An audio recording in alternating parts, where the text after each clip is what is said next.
The Victor, mga kalakwatsero, dito sa Pasig City at Quezon City boundary.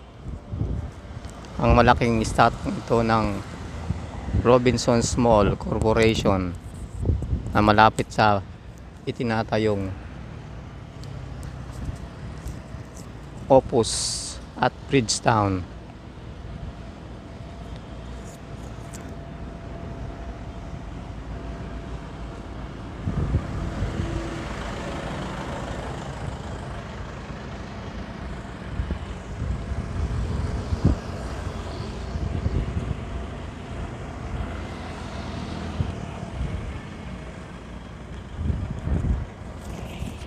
Higanting estatwa ng The Victor dito sa Bridgetown.